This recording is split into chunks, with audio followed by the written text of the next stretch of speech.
I first want to start off this video by saying I don't give a fuck about what men think. This is not a video talking about how to catch a man or to keep a man. This is a video about how to set yourself free from constantly seeking the approval of men. I swear I should write a book of all the stories I've heard from women over the years about relationships. But anyway, when I first left my abusive ex-husband, I was blessed. I was lucky enough, after a stay in a battered women's shelter with my 2 kids, to have a family member that allowed us to stay with him until I got on my feet.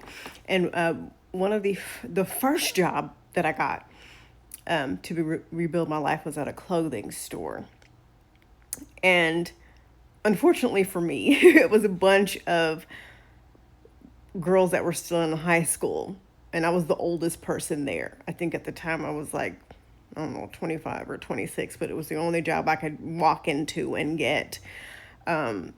The oldest people that were there or equal to me was like the assistant manager, the store manager at the time was in her 40s, I believe. But anyway, I think one of the girls had graduated or something like that. I'm not sure.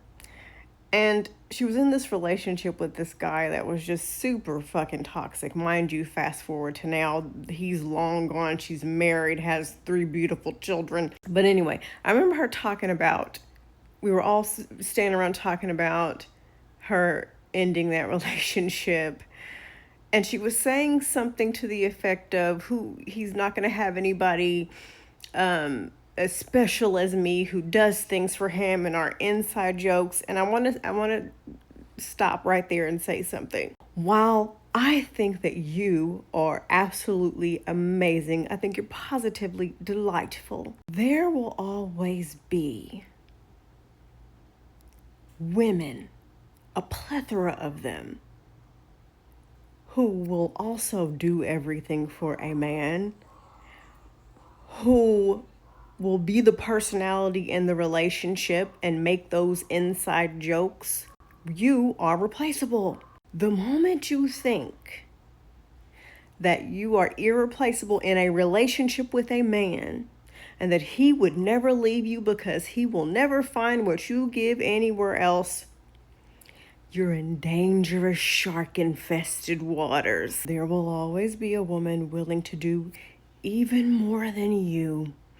There will always be a woman who will stoop even lower, who will go to the depths of hell in order to keep that man in her life. And women often ask, how are these men able to move on so fast? I thought I meant something. Again, you are a wonderful human being, okay? But to these men, it's not about any of that shit. It's like when a child gets a new toy and then they're bored of that toy, so they get another toy. Except in this case, these are grown-ass men doing this shit. So, well, when they get bored of you, okay, they will move on to another toy. It has nothing to do with the fact that you are an amazing human being, because they don't see us as human beings. I've even heard women brag about the fact that they can do all kinds of shit in bed and that's how they keep their men.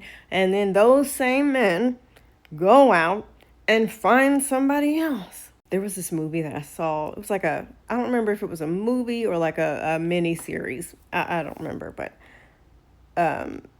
the main character was tying her husband's necktie so that he could go off to work. And she shared with her husband in that moment something to the effect of, I always make sure that you don't know how to tie your neckties, so that way you need me in your life, or something like that. There are other women who can tie neckties. There are women who will watch a YouTube video or a TikTok video about how to tie a necktie. One of the biggest compliments that I got, as far as when I started dating and all that sort of thing, one of the biggest compliments, one of the best compliments that I got was, I didn't even know you were dating because nothing in your life had changed. Yeah. So many times as women, we will make men our whole entire life, and everything will change down to how we spend our money, how we spend our time, what we're willing to allot our time to, who we take our time away from how we work our jobs. Everything becomes about that man, and everybody in your life fucking knows it. One of the most heartbreaking things that I hear women say over the many, many years that I've been making this type of content is, after they tell me the shitty, horrible things that their husband or boyfriend did before they broke up or got a divorce, they always end up saying, and I did everything for him. And while him being an asshole is not your fault, the doing everything for him is where we messed up, Ron. That is where we messed up. If you are wanting to be in a relationship with a man or get married or whatever the case may be, you're in dangerous, toxic territory if you think that being a girlfriend or a wife means you take on cooking and cleaning and looking after that man down to telling him his work schedule.